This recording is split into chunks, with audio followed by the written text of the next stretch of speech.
한 노래가 있는데, 이 노래는 가요로 출발을 했는데 지금은 거의 클래식이 된 노래가 한 곡 있습니다. 여러분 뭐 들으시면 이미 유명해져서 잘 알고 있는 정재용 시인의 시로 만들어진 향수라고 하는 그런 노래입니다. 이렇게 시작하죠. 넓은 벌 동쪽 끝으로 옛이야기 지질대는 실개천이 휘돌아 나가고. 이 정재용 시인은 충북 옥천이 본인의 고향이라고 그러는데, 여기에 나오는 것은 실제로 본인이 경험한 것과 본인이 들은 이야기가 같이 이렇게 어우러진 그런 내용으로 시가 이루어져 있다라고 그렇게 이야기를 합니다. 요즘 나오는 가곡들은 예전에 또 우리 전통적인 그런 클래식 가곡하고 조금 달라서 약간 크로스오버된 그런 가곡들이 많은데요. 이 향수라고 하는 곡은 처음에는 가요로 출발했는데 오늘날로 이야기하면 거의 가곡가도 같은 그러한 느낌의 이 곡이 되어 있습니다. 이 노래가 만들어진 배경이 있는데요.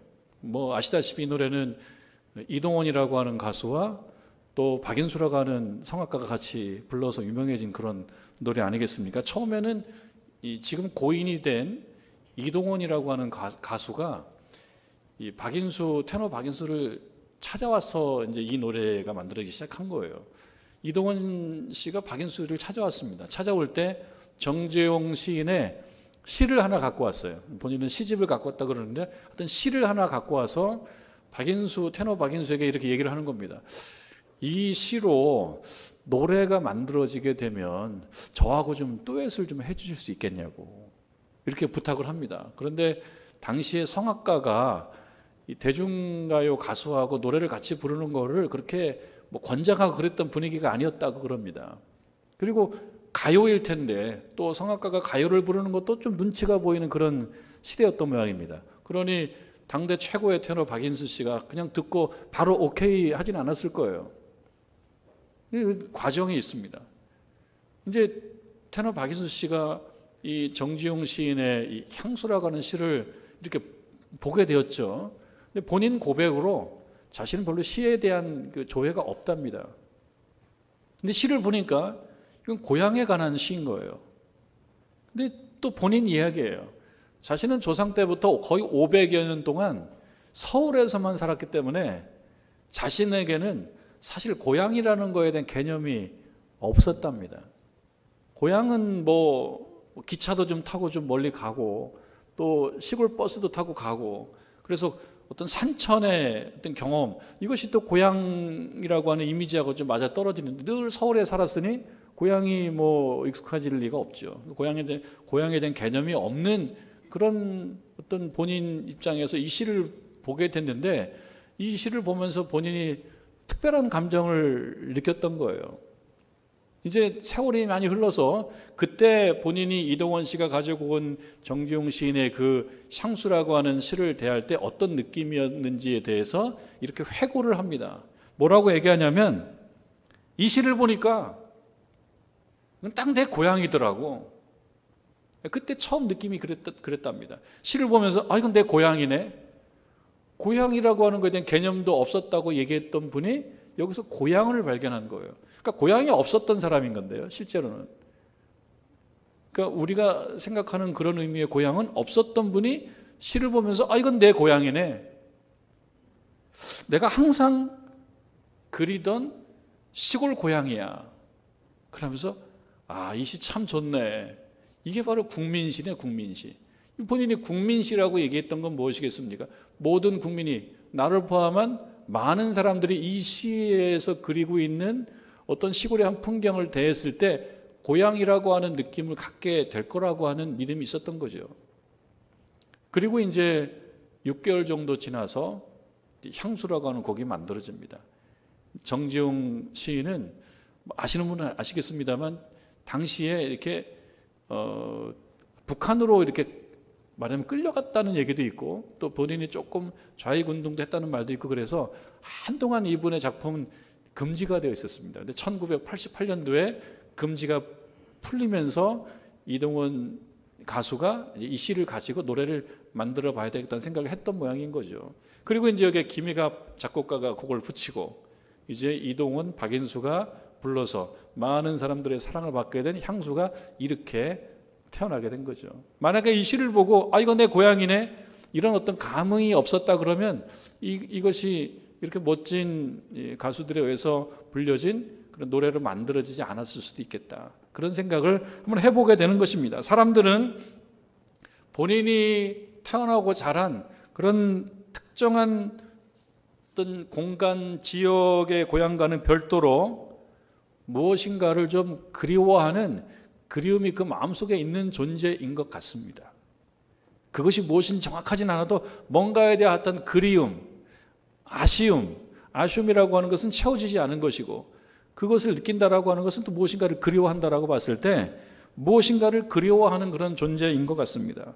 이때 고향은 사람들이 그리워하는 그 무엇과는 다른 것이 아닙니다. 우리가 생각하는 고향은 어느 지역, 이것이 일차적인 의미가 있습니다만, 어떤 사람들 마음속에 어떤 그리움, 그리고 아쉬움과 그리움, 이것은 고향하고 별로 다를 바가 없는 그러한 마음이에요.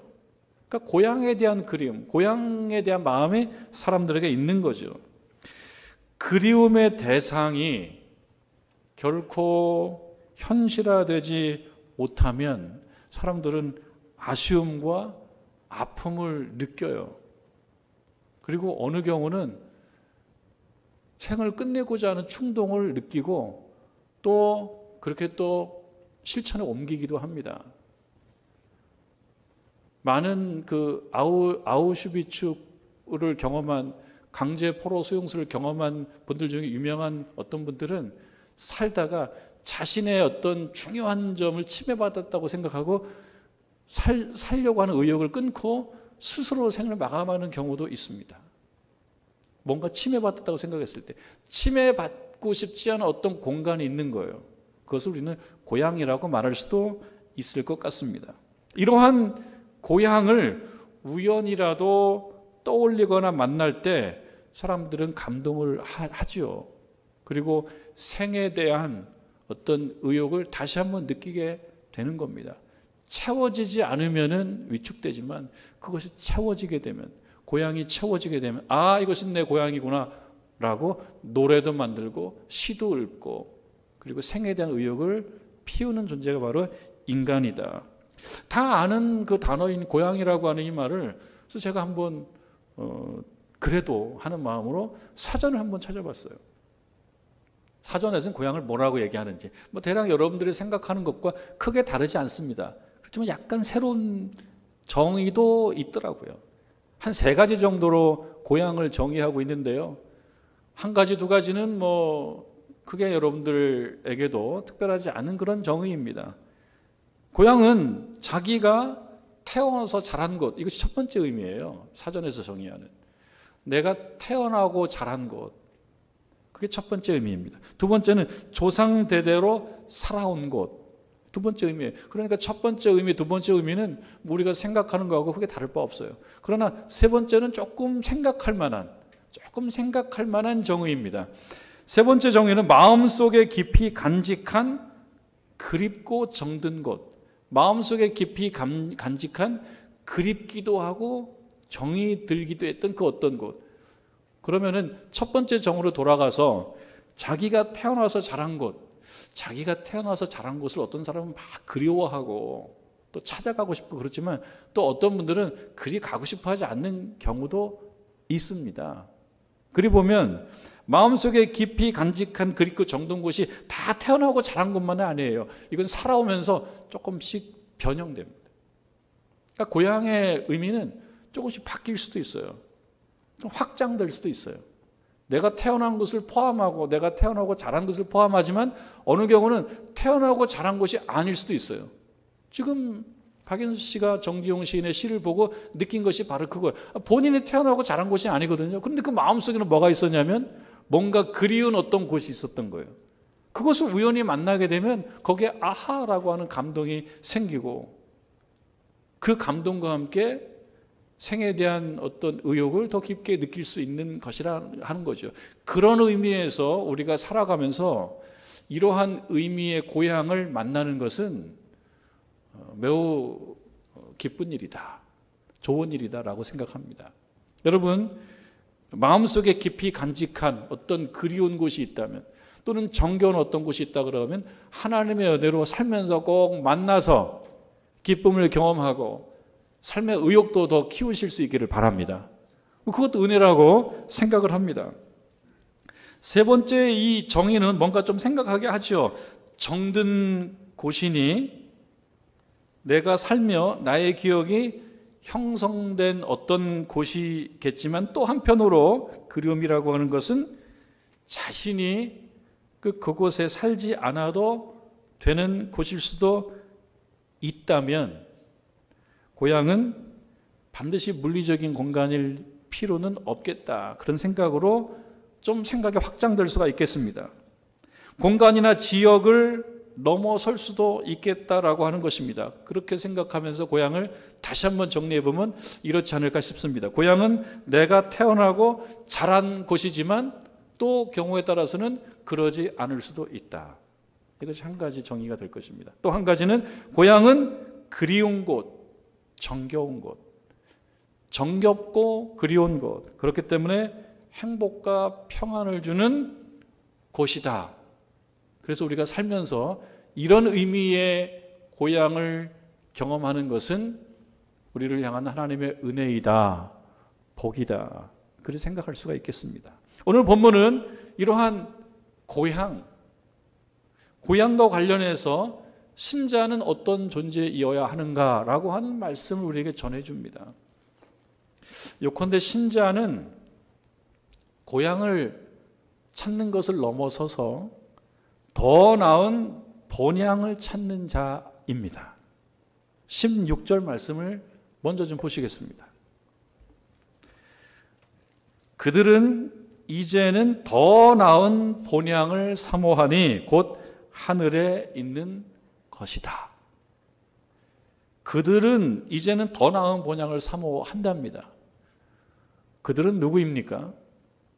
구체적으로 얘기하면 아브라함이요, 사라요, 이삭이요, 야곱입니다.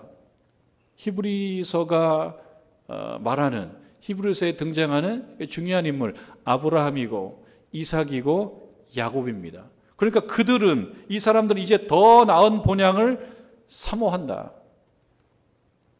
히브리서가 말하는 아브라함과 이삭과 야곱은 어떤 사람입니까? 히브리서가 말하는 아브라함과 이삭과 야곱은 믿음의 사람입니다.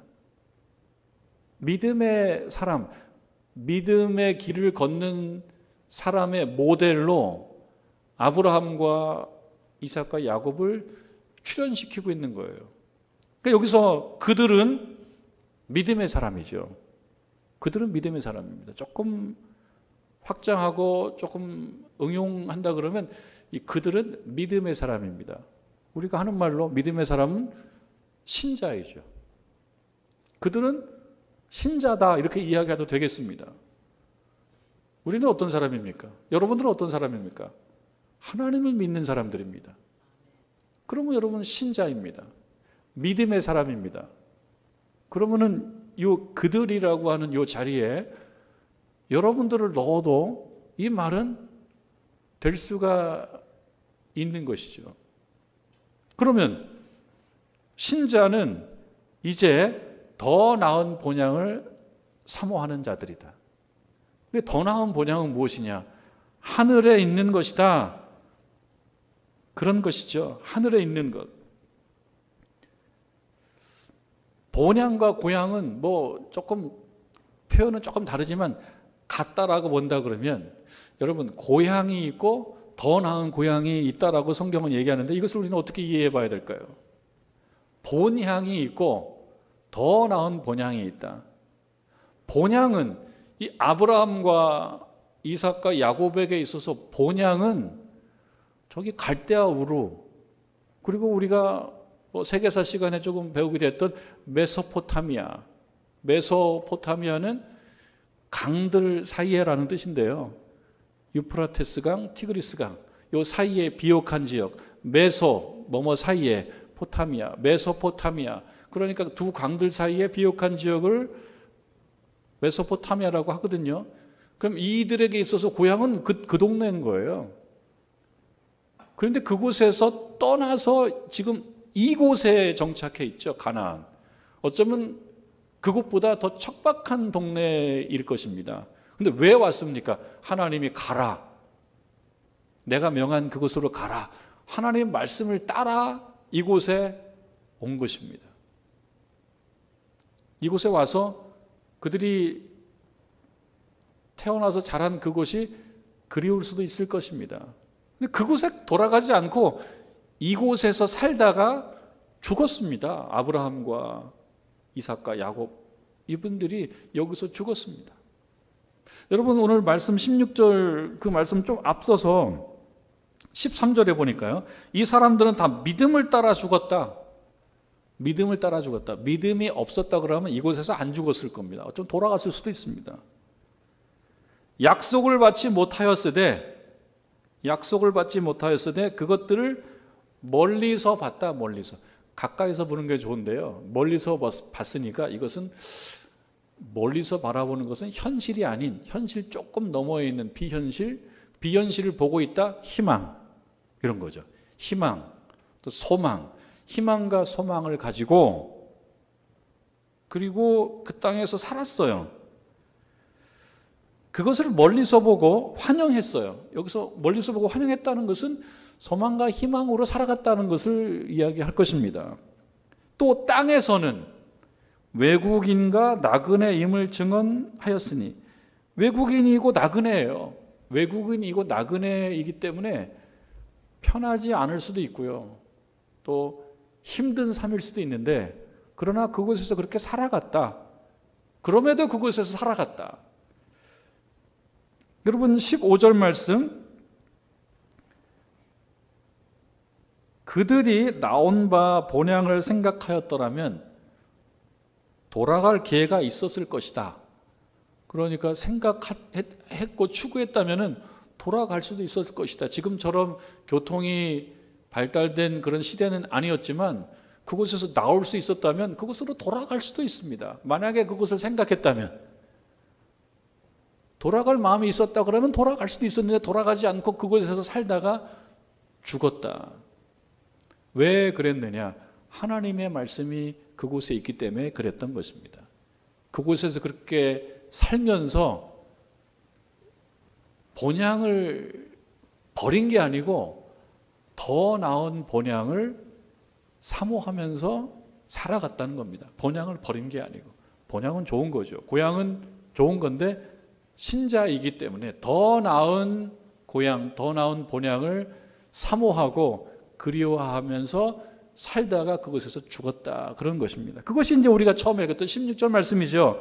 그들이 이제는 더 나은 본향을 사모하니 곧 하늘에 있는 것이라.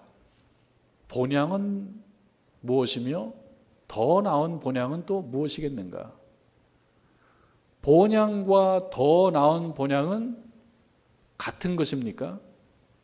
같은 것이 아니죠. 그런데 유사한 것입니까? 유사하다라고는 볼 수 있겠습니다. 왜냐? 본향이라고 하는 말을 같이 쓰고 있으니까요. 그러나 여기서 더 나은이라고 하는 말이 들어감으로써 본향과 더 나은 본향을 구분합니다. 그러니까 연속적이면서 불연속이에요. 같지 않아요. 더 나은 본향은 오늘 말씀으로 어떻게 설명하고 있냐면 그것은 하늘나라이다 라고 얘기합니다. 더 나은 본향을 사모하니 곧 하늘에 있는 것이다, 이렇게 이야기를 합니다. 그러니까 우리가 1차적으로 생각하는 그 고향, 본향과 같은 의미를 갖지만, 의미를 공유하기는 하지만 다른 것인 거예요. 그래서 달리 표현하자 그러면 하늘나라인 거예요. 근데 우리가 알고 있는 그 하늘과 또 같은 이미지를 공유하지만 또 같지는 않은 거예요. 하늘나라이기 때문에 하늘이라고 하는 이미지를 공유합니다. 그렇지만 같지는 않은 거예요. 하늘나라니까 그럼 가려고 그러면 어떻게 하면 갈 수가 있겠습니까? 1차적으로는 비행기를 타야죠. 비행기나 혹은 비행기 비슷한 뭔가를 타야지 하늘로 갈 수 있습니다. 그러나 하늘이라고 하는 이미지는 공유하지만 하늘과 하늘나라는 또 다른 것입니다. 하늘은 하늘에만 있지만 하늘나라는 하늘이 아닌 곳에도 있습니다. 하늘나라를 달리 표현하면 하나님 나라인데, 하나님 나라를 하늘이라고 하는 이미지를 통해서 표현하고 있는 거거든요. 근데 하나님의 나라는 어떤 나라입니까? 하나님이 통치하시는 곳이 하나님의 나라거든요. 그러니까 내가 사는 이 삶의 영역 속에 하나님의 통치 원리가 적용되고 있다 그러면 나는 하늘나라에 살고 있는 거예요. 그게 오늘 찬송 438장으로 우리가 고백한 고백이 아니겠습니까? 주 예수와 동행하는 곳, 내 주 예수 모신 곳, 그것이 곧 하늘나라다. 이렇게 고백을 하고 있는 거죠. 하늘이 아니더라도 하늘나라일 수가 있습니다. 어떻게 해요? 주 예수와 동행하는 겁니다. 그리고 내 주 예수 모신 곳입니다. 그렇다면 그곳이 하늘나라이고요. 그것이 더 나은 본향입니다. 하늘나라는 죽어서만 가느냐? 그렇지 않지요. 죽어서도 갑니다. 죽음이라고 하는 것은 이곳에서 저곳으로 가는 것이라고 우리는 생각해 볼 수가 있습니다. 죽음은. 죽음 이후에 아무것도 없지 않습니다. 죽음 이후에 뭔가가 있다라고 믿는 존재가 바로 신자들입니다. 죽음 이후에 심판 후 정말 잘했다 칭찬받는 양의 무리가 되었을 때 우리가 그곳에서 하늘나라를 경험할 것입니다. 그러나 동시에 이 땅에서도 우리가 하나님과 동행하는 그런 삶이라면 하늘나라를 살고 있는 것이고 더 나은 본향을 살고 있는 겁니다. 바로 그것을 사모하라라고 하는 것은 무엇입니까? 하나님과 동행하는 것을 사모하라는 뜻일 수도 있는 것 아니겠습니까? 우리에게 주는 몇 가지 교훈이 있습니다. 여러분들이 살고 있는 여기, 그리고 어제나 내일이 아닌 오늘 혹은 지금, 여러분들이 살고 있는 여기, 그리고 지금 만나는 사람들, 이 곳에서 주 예수와 동행하는 것입니다. 그것이 바로 더 나은 본향을 사모하는 구체적인 방법입니다. 주 예수와 동행하는 것, 또 달리 이야기하자면 예배당에서 그리고 내 삶에서 하나님께 예배하는 것입니다. 여러분 예배당에 오셨습니다. 예배당에 오셔서 예배를 안 드리면 이것이 예배당이 아닌 거예요. 예배당에 오셨으면 예배를 드리는 거예요. 그냥 예배당에 오셨는데 예배를 안 드리면 모임이에요. 모임. 다른 목적으로 또 활동을 하게 되면 집회예요. 집회. 예배가 아닌 거예요. 근데 예배당에 오셔서 예배를 드립니다. 이것이 주 예수와 동행하는 것입니다. 찬송을 부를 때 누가 찬송을 잘 부르나, 누가 찬송을 못 부르나를 그렇게 분별하고 들으려고 애쓰는 게 아니라 내가 할 수 있는 한 최선을 다해서 찬송을 부르는 거예요. 각자가 맡겨진. 오늘 찬양대 찬양을 잘 했어요. 눈을 감고 들으면은 한 100명쯤 부르는 것 같아요. 100명쯤. 근데 눈을 뜨니까 100명이 아니에요. 근데 100명이 아닌데 왜 100명쯤 부르는 것 같은가? 최선을 다해서 부르니까. 그 최선을 다해서 부르신 우리 찬양대를 저는 축복합니다. 찬양대가 최선을 다해서 찬양했듯이 여러분들께서도 나는 전문 성악가나 전문 찬양 사역자는 아니지만 찬양 부를 때, 찬송 부를 때 최선을 다해서 불러보실 때 그것이 우리 하나님께 예배드리는 거예요. 그리고 기도할 때 기도합니다. 대표 기도를 하시는 장로님이 기도를 잘하시나 못하시나 다 들어본다. 그 기도는 들어보는 게 아니죠. 대표 기도하시는 장로님이 기도하실 때 같은 마음으로 기도하는 거예요. 그리고 말씀이 선포됩니다. 말씀이 선포되는 이 시간은요, 김기남 목사라고 하는 구체적인 한 사람의 그저 그 머리와 목소리와 이런 것들을 통해서 전달되지만 사람의 메시지가 아닌 거예요. 하나님께서 준비하신 말씀인 거예요. 그러니까 말씀을 듣는 시간은 무슨 시간입니까? 하나님의 말씀을 듣는 시간이지 사람의 어떤 연설을 듣는 시간이 아닌 것이죠. 여러분들께서 말씀을 들으시면서 하나님께서 오늘 이 시간에 고향을 얘기하시고 본향을 얘기하시고 더 나은 본향을 얘기하는, 그래서 나에게 깨닫게 만드시길 원하시는 것이 무엇인지를 들으면서 깨닫고 정리하고 결단하는 것이, 그게 하나님 말씀 선포 시간인 거예요. 그렇게 집중해서 들을 때 이게 뭡니까? 예배 드리는 것입니다. 그러니까 찬송 부르고 기도하고 말씀을 듣고 결심하고 결단을 하고, 결단을 하고 나가면서 저 교회 로비에서 딱 놓고 가면 안 돼요. 그런 경우가 왕왕 있습니다. 결단을 했는데 교회 출입문을 나가면서 뭘 결단했는지를 다 잊어버려요. 그러지 마시고 여러분, 하나님께서 오늘 주시는 말씀 중에 단 한 가지라도 정말 무게감 있게 나에게 주시는 말씀이라 그러면 결단을 해야 되고요. 결단 이후에 어떻게 사람은 구분되냐면, 결단을 한번 실천해 보려고 애를 쓰는 사람과 결단까지만 하고 끝나는 사람으로 구분되는 거예요. 수없이 사랑에 대한 설교를 듣지만 사랑은 아름다워라고 고백하고 끝이란 말이에요. 사랑은 아름다운 것이면서도 힘든 것이기도 하거든요. 아름다운 것만에 사랑이라는 말씀 속에서 아름다운 것만 하고 힘든 것 다 빼버리면 그것도 아닌 거예요. 결단을 하셨다면 힘들어도 애를 써서 실천해 보는 것, 그것이 바로 무엇이겠습니까? 예배당에서 예배 드리는 것, 그리고 내 삶에서 예배 드리는 것. 예배당에서 예배 드리고 그 다음에는 내 삶에서 예배를 드리는 쪽으로 이어지게 되는 것입니다. 삶의 예배는 뭐냐? 삶에서 예배는 예수님처럼 살려고 애를 써보는 거예요. 예수님처럼 안 돼도 할 수 없어요. 그러나 예수님처럼 살아보려고 애를 쓰는 거는 하나님께서 보시기 기뻐하시는 겁니다. 예수님의 삶은 순종의 삶이고 섬김의 삶이에요. 낮아짐의 삶이고, 그렇게 좋은 것만 추구하는 삶은 아니셨어요. 성공하려고 애를 쓴 것도 아니에요. 뭔가 이루려고 애를 쓰고 이루지 못하면 막 괴로워하고 그런 것도 아니에요. 그냥 하나님의 말씀을 순종하는 것이 힘들었는데, 힘들었지 않습니까? 겟세마네 동산에서 기도하실 때 얼마나 힘들었어요. 하나님 말씀을 순종한다는 게 그분도 참 힘들었는데, 그분이 삶의 지표가 되는 것은 그 힘든 하나님의 요구를 듣고 순종한 것이 훌륭했던 것입니다.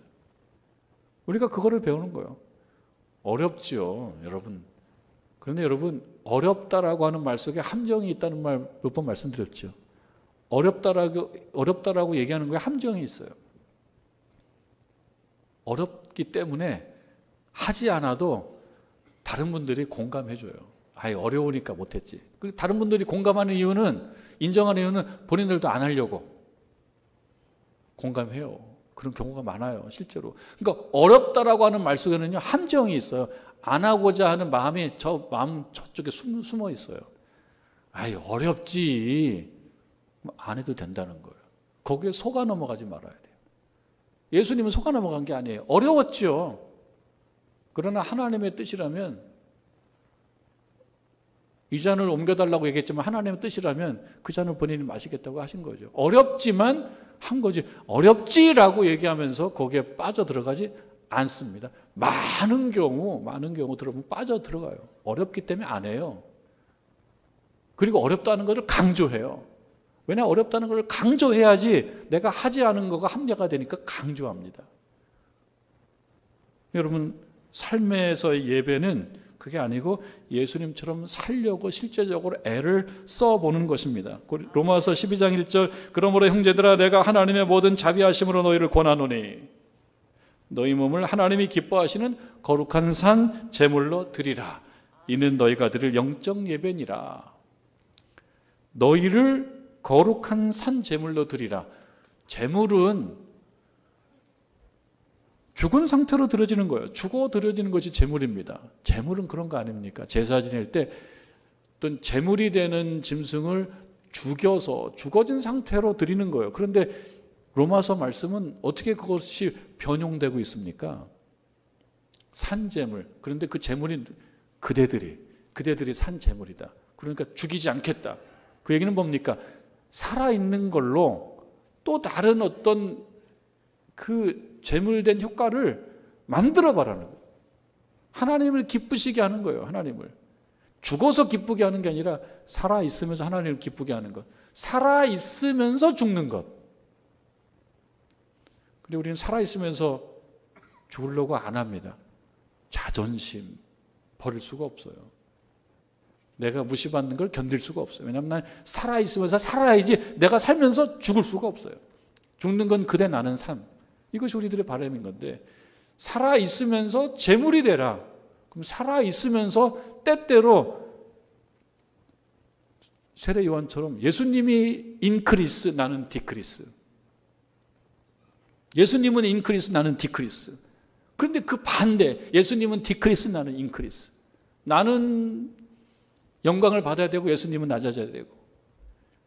근데 그러지 않고 살아있으면서 산 제물이 되는 것은 그리 어렵지 않습니다. 여러분 생각해 보면 산 제물이 된다. 제물인데 죽어지는 게 아니라 살아있어요. 그 얘기는 뭡니까? 헌신. 산 제물, 살아있는 삶에서 예배는 헌신. 헌신은요, 내가 대우를 받는 게 아니고 내 억울함을 위해서 당신이 참는 게 아니고 당신의 억울함을 풀어주려고 내가 참는 거가 헌신인 거죠. 그리고 또 사랑은 그냥 그 어감 자체가 아름답습니다. 어감 자체가 아름다운데 희생이 없는 사랑은 없어요. 그러니까 사랑하는 삶이라고 하는 것은 살면서 좀 손해도 보고 희생도 해라 그런 얘기입니다. 근데 삶으로 들어가면 그거는 노래나 문학에서나 통하는 거고 삶은 투쟁이야. 삶은 투쟁. 투쟁은 뭐야? 지면 안 돼. 삶에서는 지면 안 돼. 그렇지 않다라고 하는 것입니다. 내 삶에서 예배드리는 것은 예수님처럼 살아가는 것, 그것은 헌신하는 것, 사랑을 실천하는 것, 그것입니다. 그런 의미에서 신자된 우리는 더 나은 본향, 하늘나라를 그리워하면서 또 찾는 자임과 동시에 내가 있는 이곳에 고향이나 본향으로 얘기하는 그 사랑과 평화와 정겨움을 만들어내야 되는 존재이다. 그게 더 나은 본향인 거예요. 더 나은 본향은 반드시 죽어서 가는 저 멀리 있는 곳이 아니고 이곳에서 하나님과 동행하는 것인데 하나님과 동행하는 것은 예배하는 것이고 예배하는 것은 내가 살면서 내 삶에 섬김과 사랑이 있어야 된다. 그래야지만 이곳이 어떻게 된다는 겁니까? 더 나은 본향 천국이 될 수 있다. 하나님이 함께하는 천국이 될 수 있고 그것을 위해서 부름받은 자들이 또 신자이다라고 하는 것입니다. 고향을 만든다라고 하는 것은 또 몇 가지로 생각해 볼 수 있는데 그 중에 하나는요. 고향은 무엇이에요? 예수님과 동행하는 곳, 하나님과 함께하는 곳, 그것이 고향이라고 한다 그러면 여러분들이 사는 여기를 하나님이 함께하는 곳으로 만들어야 되잖아요. 근데 그렇지 않으려고 하는 사람이 있을 때 어떻게 해야 된다는 것입니까? 전하는 거죠. 하늘나라를 전하는 것입니다. 저는 전도에 그렇게 큰 실력이 있는 그런 사람은 아니면서도 그러나 살면서 전도를 해야 된다는 생각으로 가끔 제가 하는 부담스러운 표현이 있습니다. 어떻게 하냐면은 논리적으로 막 설명하는 게 아니고 교회 나오세요. 그냥 교회 나오세요. 누구는 교회 나오세요. 그렇게 얘기합니다. 교회 나오세요. 그러면서 지옥 가실 거예요? 천국 가셔야죠. 마치 지옥과 천국을 다 알고 있는 것을 전제하면서 얘기합니다. 그걸 얘기할 기회를 안 줘요. 아, 지옥 가실 거예요? 천국 가야지. 좀 무식한 말이죠. 좀 무식하고 부담스러운 말인데요. 근데 여러분, 지옥 갈 겁니까? 천국 가야지라고 하는 말은요, 아주 정교한 논리보다 더 강력합니다. 왜 그러냐면요, 천국에 대한 어떤 믿음과 확신이 없으면 이런 말을 할 수가 없어요. 지옥 가실 거예요? 천국 가야죠. 듣는 사람 부담스러울 수 있어요. 그런데 강력합니다. 그러니까 이렇게 말을 전하는 것이 여러분 사시는 여러분의 삶의 현장을 더 나은 본향으로 만드는 것이죠. 논리적으로 설득하는 경우 그 논리를 내가 다 믿고 있냐? 또 약간 별개예요. 학자들이 논리적이죠. 학자들이 이성적이고 논리적이죠. 이성적이고 논리적이지만 거기에 꼭 확신이 있어야 되는 건 아니에요. 그러나 우리 신자들은요, 학자들처럼 논리와 이성이 아주 고상하지 않다고 하더라도 확신이 있으면 되는 겁니다. 확신이 있는 사람들을 어떻게 하나님은 대우하시느냐? 16절 뒷부분에 보시면요, 중간 부분에 보시면 하나님이 그들의 하나님이라 일컬음 받으심을 부끄러워하지 아니하신다. 그런 것입니다, 여러분. 더 나은 본향을 사모하는 사람들을 하나님은요, 부끄러워하지 않는데요. 하나님이 부끄러워할 수도 있어요. 아니, 저 신자라고 하면서 나를 믿지도 않고. 여러분, 천국에 대한 확신을 가질 수 있기를 주님의 이름으로 축원합니다. 그게 강력한 겁니다. 논리보다 강한 겁니다. 그리고 그리스도의 사랑을 실천하는 것입니다. 지금 여기에 있는 사람, 그리고 여러분들의 삶의 현장에 동행하는 사람들이 있습니다. 다 다릅니다. 여러분들의 어머니가 있고, 여러분들의 자녀가 있고, 여러분들의 가족이 있고, 여러분들의 지인들이 있어요. 다 달라요, 각자. 그 사람들에게 최선을 다하는 것입니다. 어떤 한 남편이 경제 환경이 어려워가지고 직장에서 나오게 되었습니다. 막막합니다. 아내와 의논해서 시장에 조그만 야채 가게를 내기로 결정을 하고 장사를 시작합니다. 장사가 그런 대로 잘 됩니다. 근데 남편은 마음의 한구석에는 어떤 마음이냐면 내가 성공하지 못하고 실패했다. 그런 어떤 패배감이 많이 있습니다. 어느 날 초등학교를 다니는 딸아이가 와서 가게에 찾아와서 아빠에게 봉투 하나를 건넵니다. 아빠가 말합니다. 이게 뭐니? 딸이 아빠 나중에 봐. 그리고 갑니다. 아빠가 궁금해서 딸이 간 다음에 봉투를 열어서 그 쪽지를 꺼내서 그 쪽지에 써 있는 뭔가를 읽습니다. 거기는 이렇게 써 있습니다. 아빠 생일을 축하드려요. 좋은 선물은 못 해드리지만 언제든지 쿠폰을 사용하시면 정성을 다해 드리겠습니다. 그리고 그 아래 빈칸에 뭔가가 써 있어요. 칸에 뭔가가 써 있어요. 그 칸에 이런 거 써 있는 거예요. 10분짜리 안마 쿠폰, 구두 닦음, 심부름 1회, 노래해드리기 등등등의 쿠폰이 있어요. 아래 이런 말이 써 있습니다. 이 쿠폰들은 딱 한 번만 사용할 수 있음. 하지만 기분이 좋으면 2번도 가능함. 이렇게 써 있어요. 아버지가 이거를 읽으면서 울컥합니다. 눈에 눈물이 고입니다. 나는 패배자다라고 하는 생각을 갖고 사는데 이 쿠폰을 보고 마음에 힘을 얻습니다. 울컥합니다. 고향에 가지도 않았는데 고향이 느껴집니다. 정겨움이 느껴집니다. 따뜻함이 느껴집니다. 사랑이 느껴지고 평화가 느껴집니다. 이거는 딸아이, 초등학생이 만든 고향의 현장입니다. 돈이 없기 때문입니다. 이 아이가 돈이 있었으면 아빠 양복을 사줬든지, 더 돈이 많으면 자동차를 사줬든지, 아니면 무슨 항공권을 사줘서 여행 티켓을 끊어드리든지 뭐 여러 가지 했겠지만 초등학교 학생이 돈이 없어요. 돈이 없기 때문에 못해서 우리가 이렇게 얘기할 수 있어요. 저는 아무것도 못합니다. 겸손입니까? 하나님, 저는 아무것도 할 수 없습니다. 겸손인 줄 알아요. 근데 그 말이 어떤 데 활용되는지를 알아야 돼요. 아무것도 못하기 때문에 저는 쿠폰도 안 만들 거예요. 이렇다 그러면 그거는 겸손이 아니에요. 하나님, 저는 아무것도 할 수 없어서 그저 쿠폰만 만들겠습니다. 쿠폰. 하루에 기도 10분 하기 쿠폰. 찬송 부르기 쿠폰. 이런 거 만들겠습니다. 아무것도 할 수 없기 때문에 아무것도 안 해버린다. 겸손이 아닙니다. 여러분들이 하실 수 있는 일을 적어놓은 쿠폰을 만드시길 바랍니다. 그 쿠폰으로 여러분들의 여기와 여러분들의 지금이 더 나은 본향이 될 수 있을 것이라고 믿습니다.